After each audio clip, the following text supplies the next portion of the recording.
여호와께서 내게 복 주실 줄을 아노라 하니라. 아멘. 지난 한 주간 주일 이후에 하나님과 은혜 가운데 동행하는 삶을 우리 사랑하는 성도님들 모두가 살아가셨을 줄로 믿습니다. 자신 없는 아멘은 질문을 거듭되게 할 뿐이라고 늘 말씀을 드리죠. 한 주간 은혜 가운데 하나님과 동행하며 감사와 기쁨 넘치는 삶을 살아가셨을 줄로 믿습니다. 감사합니다. 올 한 해가 시작된 지 벌써 많은 시간이 지나서 이제 다음 주면 구정 연휴가 돌아오는 그러한 시기를 저희 모두가 살아가고 있습니다. 우리 사랑하는 성도님들께서는 올 한 해를 어떻게 시작하셨는지 모르겠습니다.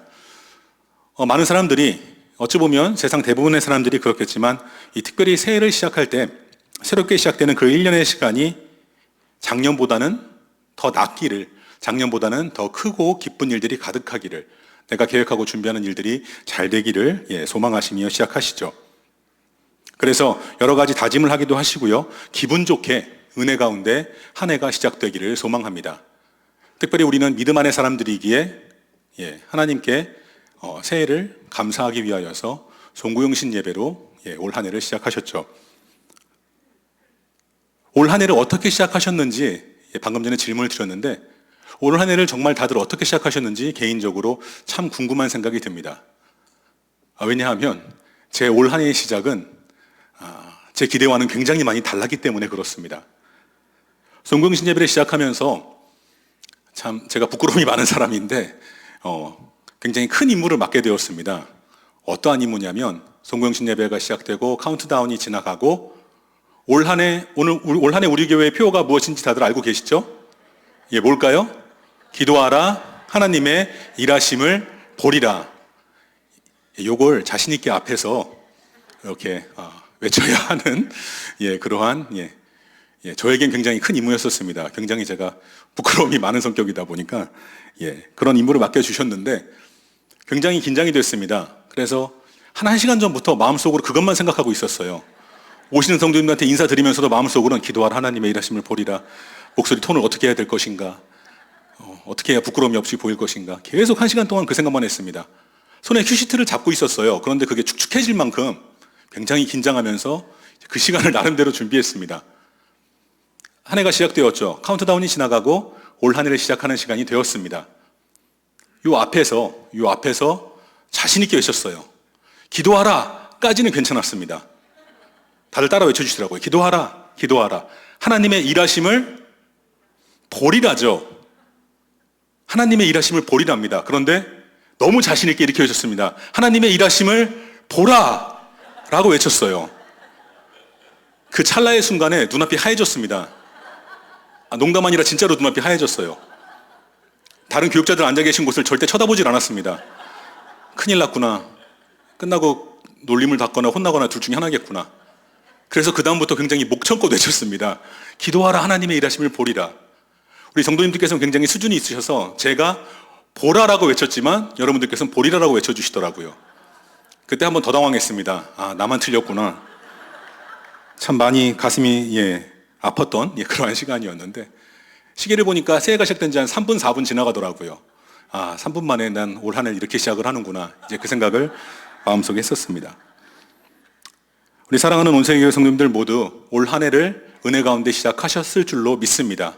그리고 많은 일들을 계획하고 다짐하셨으리라 생각이 되어집니다. 그리고 그것들이 하나님의 뜻 가운데, 하나님의 인도하심 가운데 믿음 안에 응답되시기를 주님의 이름으로 축원합니다.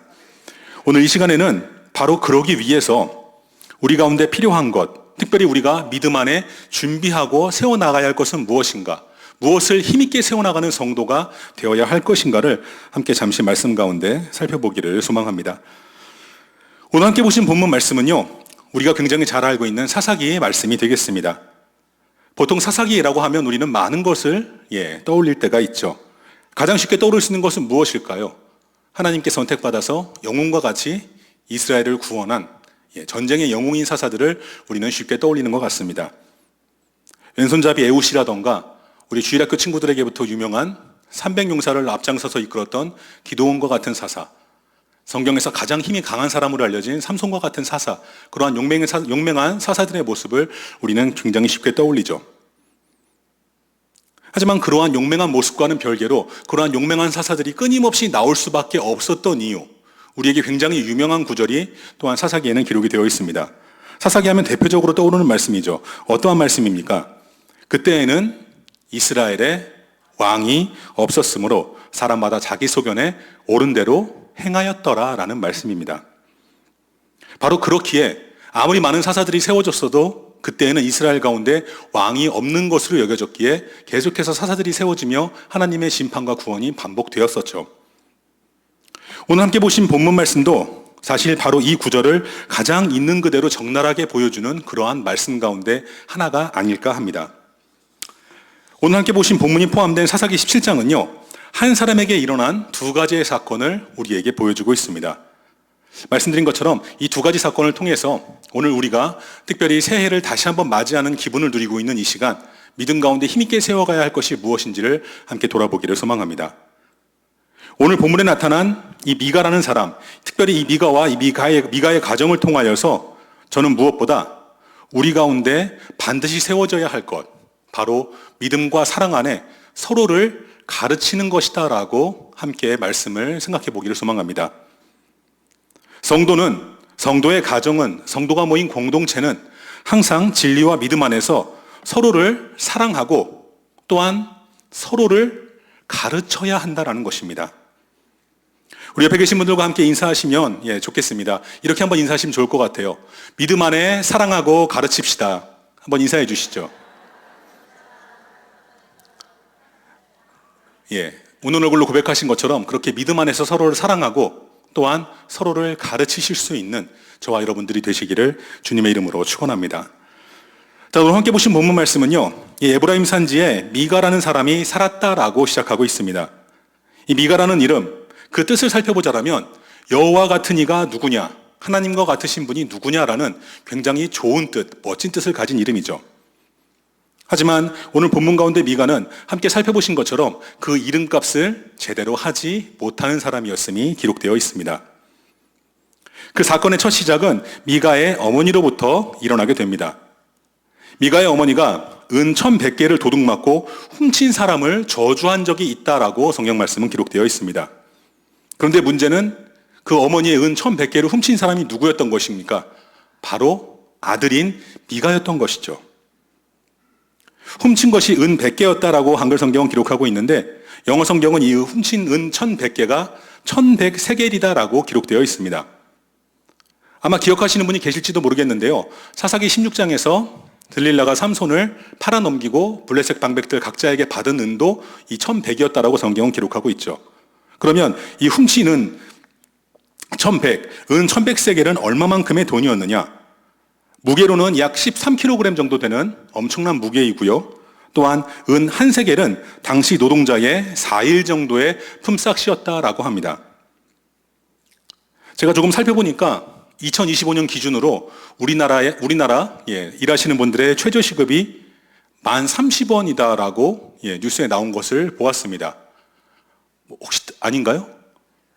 맞죠?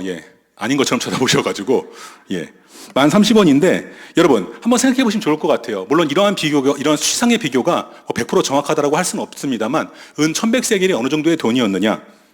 1030원을 받고 하루에 8시간씩 일한다라고 하면 하루의 일당은 8240원입니다. 그러면 4일치 일당인 한 세겔은 얼마이냐? 32만 960원이죠. 그러면 간단하게 계산해 보기 위해서 32만 원이다라고 은 한 세겔을 생각해 본다면 은 1100세겔은 얼마입니까? 벌써 대답한 분이 계세요, 저쪽에서. 약 32억 정도입니다. 엄청난 돈이죠. 일단 그런 돈을 집에 가지고 있었던 것만으로도 참 대단하다라고 생각이 되어져요. 자, 여러분, 이러한 엄청난 금액을 미가의 어머니는 가지고 있었고 그 집안은 굉장히 부유했던 집안으로 보여집니다. 하지만 그런 부유한 환경 속에서 살아왔음에도 불구하고 미가는 다른 누구도 아닌 아들이면서도 그 어머니의 그 은을 훔쳤다라는 것이죠. 별다른 이유도 없이 가장 가까워야 할 누구보다 자신을 사랑해주는 그 어머니, 그 가족 관계에서 돈에 대한 욕심 때문에 그 사랑을 저버리고 인륜을 저버리고 그 돈을 훔친 것입니다. 그런데 여러분, 별다른 이유가 성경에 기록되어 있지 않을 만큼 큰 이유 없이 훔친 그러한 돈이었는데 너무나 안타깝게도 그 돈을 써보지도 못하고 미가는 큰 위기를 맞이하게 됩니다. 왜 그렇습니까? 돈이 없어진 걸 알게 된 미가의 어머니가 미가가 하필 듣는 자리에서 이 돈을 훔친 자에게는 무엇이 있을 것이다라고 선언하죠? 저주가 있을 것이다라고 선언한 것입니다. 그래서 그 말을 옆에서 들은 미가가 그 저주가 자신에게 임할 것이 두려워서 그 은을 다시 어머니에게 바로 가져오죠. 그런데 문제는요, 자신의 돈에 손을 댄 미가를 대하는 어머니의 태도였었습니다. 돈을 훔친 사람이 다름 아닌 자신의 아들이었다는 것을 알게 된 어머니도 이미 선포된 저주가 있으니까 그것을 되돌리려고 굉장히 애를 쓰는 모습을 오늘 말씀은 보여주고 있어요. 그런데 그 모습이 너무나 잘못되었다는 것입니다. 자신이 저주를 선언했더니 범인으로서 밝혀진 것이 자신의 아들이자 미가의 어머니가 하는 말이 무엇입니까? 내 아들이 여호와께 복받기를 원한다라고 말하고 있어요. 저주가 임해야 할 아들에게 여호와 하나님의 복이 임하기를 원한다라고 말하고 있다는 것입니다. 너무나도 안타깝고 우스우면서도 또한 가슴 아픈 그러한 선언이다라고 저는 보여집니다. 여러분, 앞서 말씀을 드렸습니다. 성도의 가정은 믿음 안에서 서로를 사랑해야 하고 또한 그 믿음과 신앙 안에 서로를 어떻게 해야 된다라고요? 가르쳐야 한다는 것입니다. 올바른 길로 지도할 수 있어야 한다는 것이죠. 여러분, 가족이 신앙 안에 사랑한다라고 하는 것이 어떠한 의미라고 생각을 하십니까? 무조건적인 용서가 있고 한없는 인내가 있어야 한다라고 생각하십니까? 용서와 사랑의 하나님을 본받아서 무조건적이고 한없는 인내로 맺어지는 것, 바로 그것이 부모와 자식이며 가족 간의 관계다라고 생각하실 수가 있습니다. 물론 그것이 틀린 말은 아니에요. 하지만 여러분, 우리가 적어도 성도라면은 사람의 기준과 사람의 생각을 벗어나서 하나님의 뜻을 찾고 하나님의 생각을, 하나님의 기준을 내 삶의 중심으로 삼고 세워가는 성도라면 그 가운데 한 가지가 더 덧붙여져야 한다는 것입니다. 무엇입니까? 바로 신앙 안에, 믿음 안에 서로를 감싸주고 아끼고 한없이 사랑하지만 또한 그 가운데 분명하고 확실한 가르침이, 지도가 있어야 한다는 것입니다. 올바른 신앙의 교육이 이루어지고 믿음 안에서 서로 간의 신앙의 본을 보이는 것, 바로 그것이 하나님 앞에 올바른 가정의 모습, 진정으로 서로가 서로를 아끼고 사랑하는 믿음의 가정의 모습이다라는 것이죠. 바로 그것이 진정한 사랑과 가르침이 있는 가정의 모습이며 또한 한 발 더 나아가 성도 간의 관계를 이루는 공동체의 모습이다라는 것입니다. 하지만 안타깝게도 미가의 가정은 그렇지가 못했습니다. 어머니의 돈을 훔친 미가도 굉장히 철이 없고 잘못된 사람이었습니다만 말씀드린 것처럼 그 어머니도 굉장히 문제가 많았다라는 것이죠. 여러분, 먼저 본문에서 미가의 어머니는요, 자신의 자녀에게 저주 대신에 복이 임하기를 바란다라고 말하면서 당시에 유행하고 있던 어떤 우상이나 이방신의 이름으로 복을 빌지 않습니다. 누구로 인하여서 복을 받기를 원한다라고요? 하나님을 인하여서, 여호와 하나님을 인하여서 복을 받기를 원한다라고 고백하고 있습니다. 그러면 적어도 미가의 어머니는 우상을 숭배하는 사람은 기본적으로 아니었다라는 것이죠. 적어도 하나님이 누구이신지를 알고 있었고 하나님을 믿는 것으로 보여지는 사람이었다라는 것입니다. 하지만 여러분, 미가의 어머니는 당시에 하나님이 기준으로 제시한 그 율법을 전혀 따르고 있지 않음을 성경은 보여주고 있습니다. 왜냐하면 미가가 그의 어머니에게 돈을 훔쳤다, 그리고 저주를 선포했다, 그 저주가 용서받아야 한다라는 이 몇 가지의 문장은요, 사실 단 한 가지의 맹세, 한 가지의 저주로 인해서 희석되어질 만큼 간단한 상황이 아니었기 때문에 그렇습니다. 먼저 미가가 돈을 훔친 것은요, 말씀드린 것처럼 하나님의 율법을 어긴 일이었었어요. 무엇보다도 또한 어머니를 속이고 우롱하는 범죄였었습니다. 자, 그렇다면 간단하게 복잡한 율법을 생각할 것 없이 10계명만 놓고 생각해 보아도 내 부모를 공경하라라고 하는 제 5계명과 도둑질하지 말라라는 8계명을 동시에 어기고 있는 것이 미가가 저질렀던 범죄의 본질입니다. 자, 그러면 당시의 율법에 의하면 미가는 어머니에게 원금뿐만 아니라 원금에 더해서 5분의 1을 더 배상해야 하는 것이 율법이었었습니다. 거기서 그치는 것이 아니죠. 성막에 가서 제사장을 통해서 자신의 죄를 속죄하는 속죄제를 또한 드려야만 했더라는 겁니다. 그런데 오늘 본문에서 이 미가와 어머니는 특별히 어머니가 하나님을 믿고 있고 여호와 하나님의 이름으로 복을 비는 만큼 하나님을 따르는 사람이었음이 드러남에도 불구하고 그 모든 상황 가운데 이러한 율법은 철저하게 무시되고 드러나고 있지가 않다라는 것이죠. 미가가 어머니께 돈을 돌려준 이유도 사실은 굉장히 불효막심한 이유였었습니다. 양심의 잘못이 있어서 자신의 잘못을 깨달았기 때문에 돈을 돌려준 것이 아닙니다. 말씀드린 것처럼 저주가 선포되었기에, 그리고 그 저주가 자신의 귀에 들려왔기에 그 대상이 자신이 될 것을 알고 두려운 마음으로 돈을 돌려줬던 것이죠. 자, 이 여러 가지 상황 가운데 저는 무엇보다 말씀드린 것처럼 안타까운 미가의 모습도 분명히 범죄한 자녀의 모습이지만 그 어머니, 신앙 안의 가정을 이끌어가고 하나님이 원하시는 것이 무엇인지를 반드시 보이고 전해야 했던 그 어머니가 본이 되지 못했음이 무엇보다 가장 큰 원인이 이 지방 가운데 임한 범죄의 가장 큰 원인이었다라고 생각이 되어집니다. 아들에게 저주가 임하는 것을 막기 위해서 하나님의 이름으로 축복을 빌어주고 돌려받은 돈도 하나님께 바치겠다라고 말은 했지만 되찾은 돈을 당시에 실로에 있는 하나님의 법궤에 들여다 놓지 않았었습니다. 다시 아들 미가에게 그 돈을 다 돌려주었죠. 또한 그 돈 중에 200세겔로는 신상을 만들어서 자신의 아들의 집에 두는 죄를 저질렀음을 함께 보신 말씀은 전하고 있습니다. 하나의 신상은 새기고 하나는 부어서 만들었다라고 14장 7절은 기록하고 있는데 이 본문을 두고요, 성경학자들은 말 그대로 두 가지의 신상을 만들었다, 혹은 한 가지의 신상을 두 가지의 방법으로 만들었다라고 다르게 해석하고 있습니다. 하지만 여러분, 중요한 것은요, 우상을 어떻게 만들었느냐, 우상이 하나이냐 두 개냐가 아니다라고 생각합니다. 하나님께서 주신 율법을 명백히 거부하고 지키지 않은, 그러면서도 하나님의 이름으로 복을 빌어주는 잘못된 교육 방식을 가지고 있었던 이 미가의 어머니, 그리고 나아가서 우상을 만드는 죄까지도 저질렀던 이 가족의 모습들. 여러분, 하나님을 섬기는 사람이, 여호와의 이름으로 아들을 축복하고자 하는 사람이 어떻게 아무런 주저함 없이 이러한 일들을 자신의 뜻대로 행할 수 있었을까? 참으로 안타까운 마음이 이 말씀을 보면서 저는 개인적으로 많이 들었던 것 같습니다. 하지만 여러분, 더 두렵고 떨리는 사실은요, 오늘 말씀 가운데 나타난 이러한 모습이 사사시대에 믿음을 가지고 있었다라고 스스로 고백하는 사람들의 대부분의 모습 가운데 하나였을 것으로 성경학자들은 추정한다라는 것입니다.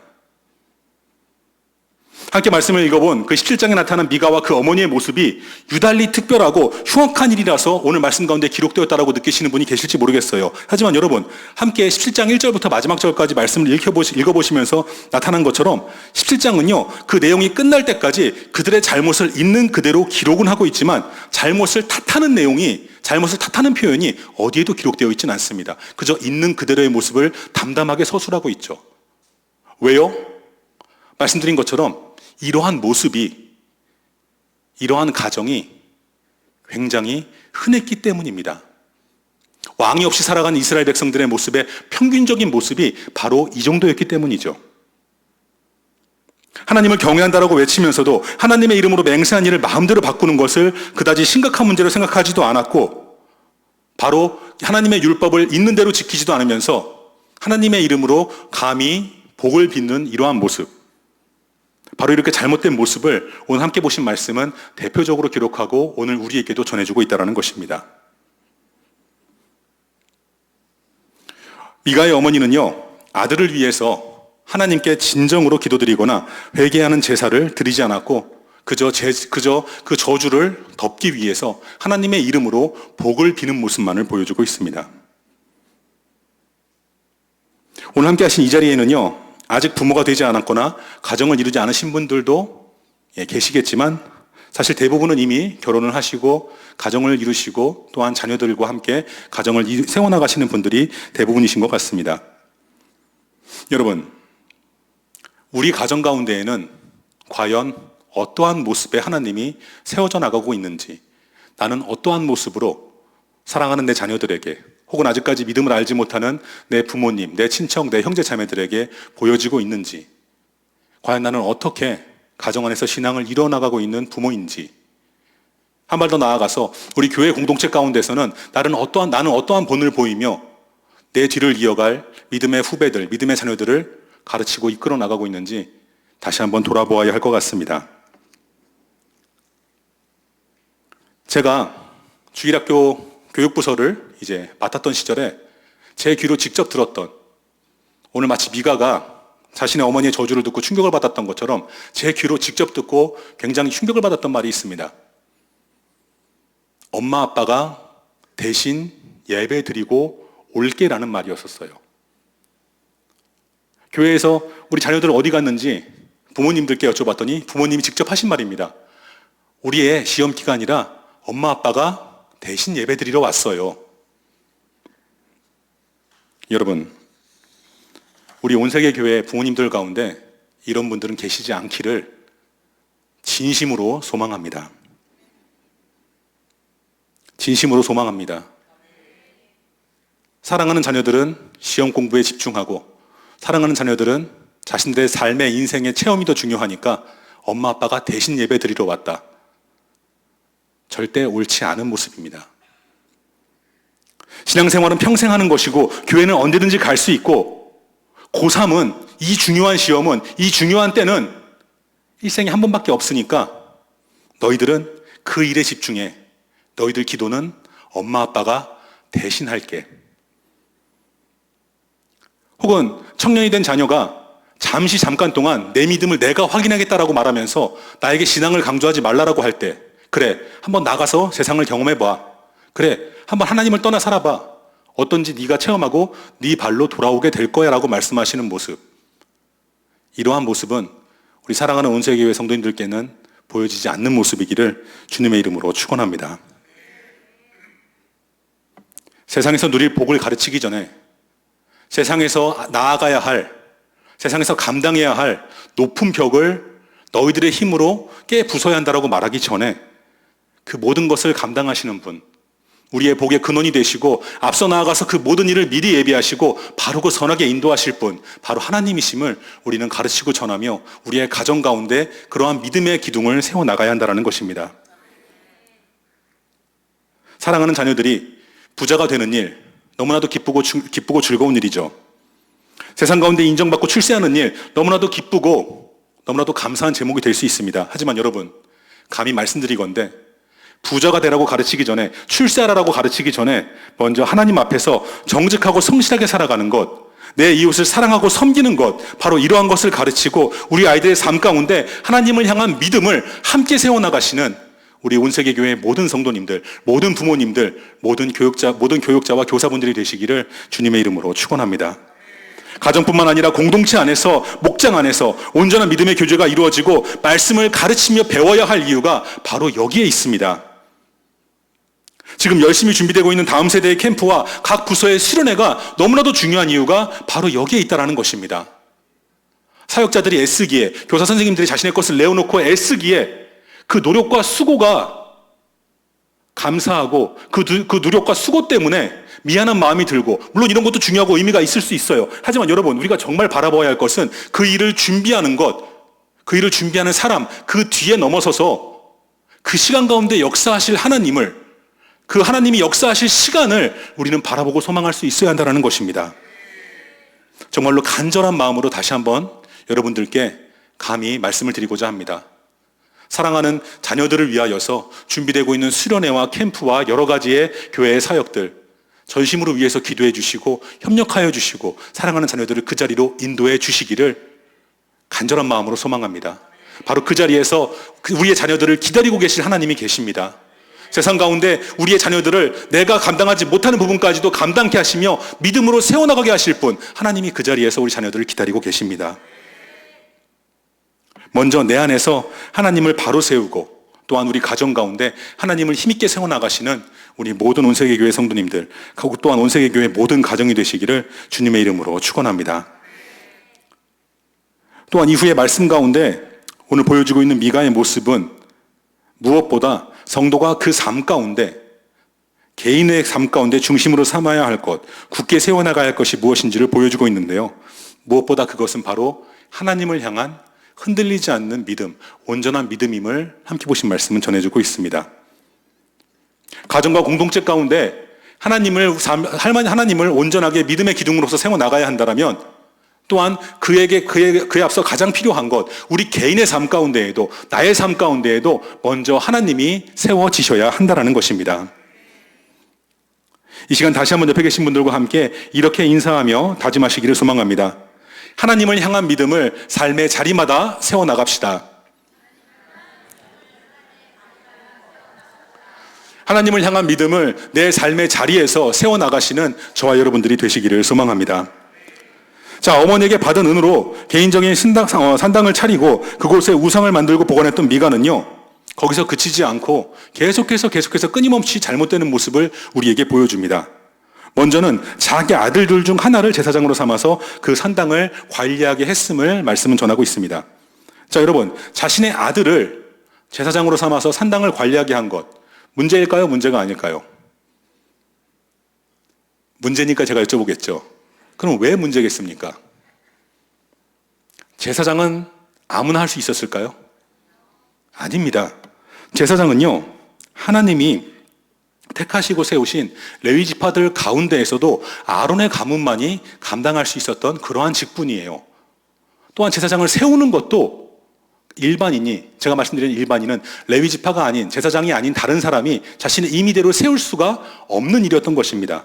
그런데 미가는 어떻게 하고 있습니까? 자신이 레위 지파가 아닌데도 불구하고 자신의 아들을 자신이 제사장으로 세웠다라는 것이죠. 끊임없이 하나님을 믿는 겉모습은 흉내내고 있는데 진정으로 하나님을 믿는 것이 무엇인지, 그 삶에서 하나님을 세워나간다는 것이 어떠한 모습인지, 어떠한 개념인지를 전혀 알고 있지 못했다라는 것입니다. 자, 여러분, 이러한 상식 밖의 일을 미가가 계속해서 반복하는 이유, 사실은 굉장히 단순합니다. 말씀드린 것처럼 그때 이스라엘에는 뭐가 없었다라고요? 왕이 없었으므로 사람마다 자기 소견에 옳은 대로 행했던 것이죠. 자, 여러분, 그때에는 이스라엘에 왕이 없었으므로 사람마다 자기 소견에 옳은 대로 행하였다. 이 문장 그대로의 의미를 받아들인다면, 만일 이스라엘 안에 왕이 있었다면 왕이 질서를 확립하고 바른 길을 보여줌으로, 가르치고 인도함으로 이러한 일이 없었을 것이다라고 이해하실 수 있을지 모르겠어요. 하지만 여러분, 잘 아는 것처럼, 잘 아시는 것처럼 이스라엘에는 왕이 없었습니까? 아니에요. 왕이 계셨습니다. 누구십니까? 하나님이시죠. 이미 하나님이라는 왕이 이스라엘 백성들에게는 있었습니다. 그러니까 사사시대에 이스라엘의 왕이 없었다라는 것은요, 단순히 다스리는 존재가 없어서 그저 마음대로 행하고 살았다라는 뜻이 아니라, 그때 이스라엘 사람들의 삶 속에는 왕이신 하나님을 왕으로 인정하지 않았다라는 거예요. 그래서 이어지는 본문에서도 하나님을 믿는다라고 하면서도 하나님이 없는 삶을 살아가는 미가와 또한 레위인의 모습이 함께 보신 말씀 가운데에는 기록이 되어 있습니다. 함께 보신 본문 7절부터 13절의 말씀은요, 미가가 자신의 아들을 제사장으로 임명해서 산당을 관리하게 했었던 그 뒤에 일어난 일을 기록하고 있습니다. 자, 유다의 베들레헴에서 건너와서 미가의 집 근처에 살고 있던 레위 청년이 있었습니다. 미가는요, 그 청년이 유다 베들레헴에서 온 레위 사람이라는 것을 알고 1년에 은 10개와 의복 1벌, 그리고 숙식을 제공하기로 하고 자신의 제사장으로 삼았어요. 자, 여러분, 이 말씀을 놓고 보면, 여기까지만 놓고 보면 그래도 미가가 어느 정도 정신을 차린 것이 아닐까라고 생각하시는 분이 계실지 모르겠습니다. 하지만 여러분, 말씀드린 것처럼 이건 역시도 처음부터 끝까지 다 잘못된 부분이에요. 레위 지파 가운데에도 아무나 제사장이 될 수 있었던 것이 아닙니다. 아론의 가문, 하나님이 택하신 가문에서만 제사장이 나올 수가 있었고, 말씀드린 것처럼 그 제사장을 자신의 개인의 임의대로 임명할 수가 없었어요. 하지만 미가는 아무런 권한도 없으면서 그저 그 끝을, 그 근본을 알 수 없는 레위인 청년을 자신의 제사장으로 스스로 세우고 있었습니다. 또한 그 미가의 제안을 받아들인 그 레위 청년 역시도 자신이 진정으로 감대해야 할 역할이 무엇인지 알지 못하고 그 일을 덥석 받아들이게 되죠. 오늘 함께 보신 본문 7절 말씀은요, 이 레위 지파의 청년을 유다 지파에 속한 레위 사람이다라고 기록하고 있는데, 사실 레위 지파 사람이 어떻게 유다 족속이 될 수 있는가부터도 굉장히 문제가 많은 그러한 기록이 되겠습니다.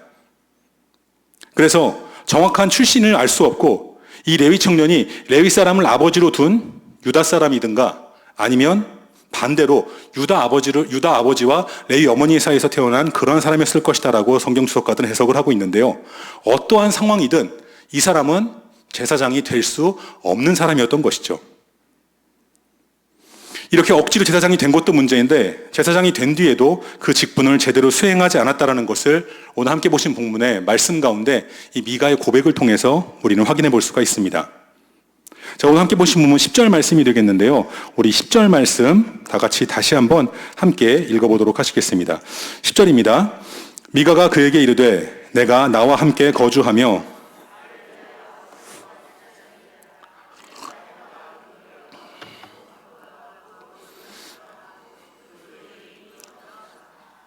자, 여러분, 여기서 주목할 만한 부분은 개인적으로 이 부분인 것 같습니다. 내 아버지와 제사장이 되라라는 것이죠. 여러분, 젊은 레위인 청년을 자신의 제사장으로 임명하면서 내 아버지가 되달라는 것, 사실 굉장히 겸손해 보이고 멋져 보이는 그런 믿음의 고백이다라고 느껴질 수도 있는 표현인 것 같아요. 하지만 여러분, 여기서 나를 위하여 아버지와 제사장이 되어달라는 어찌 보면 굉장히 어색하고 흔히 볼 수 없는 이러한 부탁, 사실 이것조차도 굉장히 잘못된 고백이었음을 성경학자들은 지적하고 있습니다. 본문에서 아버지에 쓰인 단어는 히브리어로 아부라는 단어인데 이 단어는요, 아버지인 동시에 특별한 관계를 가지고 있는 사람에게 존경의 마음을 담아 사용되는 그러한 표현이었다고 합니다. 그러니까 미가는요, 이 젊은 레위인을 영적인 지도자로 삼고 그 지도를 받겠다라고 겸손해 보이는 고백을 하고 있는 것이죠. 또한 아버지처럼 모시며 최고의 대접을 내가 하겠다라고 고백하고 있는 표현이기도 합니다. 하지만 문제는요, 전혀 그 고백이 그 삶 가운데 지켜지지 않았다라는 것입니다. 이후에는 실제로 어떠한 일이 있었는가, 그 관계가 어떻게 변해갔는가, 11절 말씀이 그 관계의 변화된 관계를 이렇게 보여주고 있습니다. 11절 말씀입니다. 그 레위인이 그 사람과 함께 거주하기를 만족하게 생각했으니 이는 그 청년이 미가의 아들 중 하나같이 됨이라 라고 기록되어 있습니다. 사람에게 고용되고 자신의 일이 아닌 일을 돈을 받으면서 하다 보니까 그 상황에는 만족했지만 처음엔 아버지가 되어달라고 했던 그러한 관계가, 하나님의 제사장으로서 나를 지도하라고 했던 그러한 관계가 시간이 지나면서 그저 미가의 아들 가운데 하나처럼 미가가 마음대로 대할 수 있는 사람 가운데 하나가 되었다라는 것이죠. 여러분, 이 레위 청년이 그래도 레위 지파이기에 율법을 제대로 알고 있었다라면 결코 미가와 이러한 약속을 함부로 하진 않았을 것입니다. 하지만 만약에 율법을 알고 있으면서도 이렇게 행하는 사람이었다라면 이 레위 사람은 돈 때문에 혹은 다른 사람에게 드러나 보이는 제사장이라는 그 직함 때문에 하나님 앞에 자신의 양심을 팔아먹은 범죄자였을 뿐이다라는 것이죠. 자, 이렇게 잘못된 일을 계속해서 반복하고 있는 미가와 그의 집안. 그런데 안타까운 것은 미가가 마지막까지도 정신을 차리고 있지 못하다는 것입니다. 오늘 함께 보신 본문 마지막 말씀, 우리 13절 말씀인데 함께 한 목소리로 보도록 하시겠습니다. 함께 보시겠습니다. 이에 미가가 이르되 레위인이 내 제사장이 되었으니 이제 여호와께서 내게 복 주실 줄을 아노라 하니라. 여러분, 미가가 왜 하나님을 믿는지 그 이유가 가장 분명하고 확실하게 드러나는 표현인 것 같습니다. 미가는요, 하나님께서 그 백성들에게 요구하시는 일이나 받으시기 원하는 감사라던가 영광에는 어떠한 관심도 있지 않았다라는 거예요.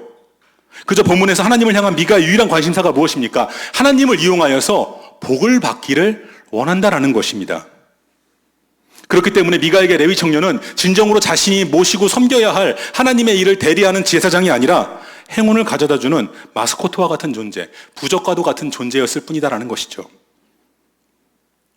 여러분, 오늘 본문의 이 레위 청년을 좁은 의미로만 생각한다면 목회자라던가 사역자를 향한 말씀이다라고 생각하실 수 있을지 모르겠습니다. 하지만 여러분, 조금만 더 넓은 시야를 가지고 오늘 말씀을 함께 살펴보신다면 오늘 함께 보신 말씀 가운데 드러나고 있는 이 여러 가지 안타까운 모습들은 하나님의 택하심을 받고 예수님의 은혜로 구원받아 하나님의 자녀가 된 모든 성도들을 향한 하나님의 안타까운 말씀이다라는 것을 알아보실 수가 있을 겁니다.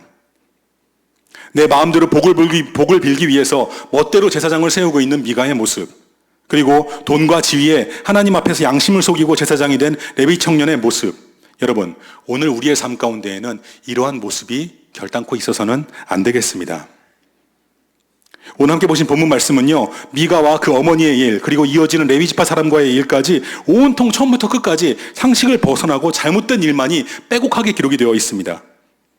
그리고 이 모든 일, 안타깝고 어이없어 보이고 답답해 보이는 이 모든 일의 원인은 거듭 말씀드리는 것처럼 단 한 가지로서 찾아볼 수가 있습니다. 그때에는 이스라엘에 왕이 없었으므로 사람마다 자기 소견에 옳은 대로 행하였기 때문이다라는 것이죠. 이스라엘의 왕뿐만 아니라 세상 모든 것의 왕이 되시는 분, 바로 하나님이 이미 자신들의 앞에 함께 계셨음에도 불구하고 그 하나님을 왕으로 여기지 않았기에, 하나님을 향한 믿음을 그 삶 가운데 온전히 세우지 못했기에, 결국 미가는 당시의 이스라엘 백성들은 하나님이 없는 것처럼 살아가며 자신의 소견에 옳은 대로 자신이 원하는 것들을 삶 가운데 세워나가며 그것들만을 쫓아갔다라는 것입니다. 여러분, 이 말씀은 저와 여러분에게도 동일하게 주어지는 하나님의 말씀이다라고 생각이 되어집니다. 내 마음에 하나님을 향한 믿음을 온전히 세우지 않을 때 우리의 삶 가운데에도 이렇게 잘못된 것들이 세워질 수밖에 없고, 미가와 같이 하나님을 믿는다라고 고백하면서도 진정으로 하나님께서 우리에게 베풀어 주실 것을 기대하지 않고 내가 원하는 것을, 내가 받기만 원하는 것을 하나님을 향해서 찾고 간구하며 헛된 곳으로만 나아간다는 것이죠. 하나님을 향한 순종과 믿음이 바로 그렇기에 우리 각자의 삶 가운데 온전히 세워져야 할 줄로 믿습니다. 우리 온세계교회 모든 성도님들께서는 올 한 해를 다시 한번 시작하는 이 시간, 이 귀한 은혜의 자리 가운데 다시 한번 이 말씀이 나를 향한 하나님의 말씀이다라고 생각하시며, 다시 한번 내 삶의 중심 가운데, 내 마음의 중심 가운데 그 무엇보다 하나님 한 분만을 힘있게 세워나가실 수 있으시기를 축원합니다.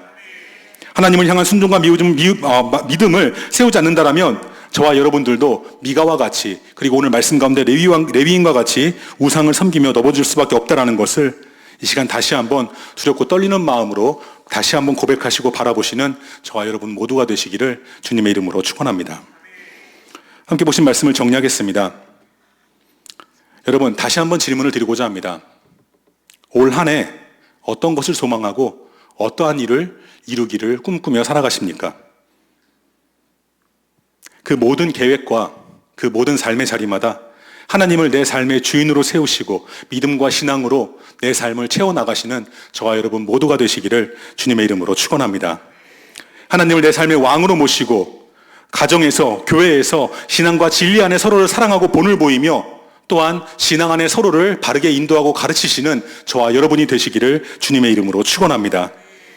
하나님을 향한 마음 없이 그저 자신의 안녕과 축복을 위해서 드려지는 열심과 헌신이라면 그것은 하나님이 원하시는 삶의 모습이 아님을 오늘 함께 보신 말씀은 전하고 있습니다. 항상 하나님을 내 삶과 우리 가정의 주인으로 세우시고 하나님이 원하시는 신앙의 모습으로 하나님께 영광을 올려드리면서 뜻하고 계획하는 일들을 믿음 안에 이루어 가시는 우리 성도님들 한 분 한 분이 되시고, 우리 모든 온세계교회 믿음의 가정이 되시고, 우리 온세계교회 모든 믿음의 목장과 믿음의 공동체가 되시기를 주님의 이름으로 축원합니다. 이 시간 함께 찬양하며 나아가도록 하시겠습니다.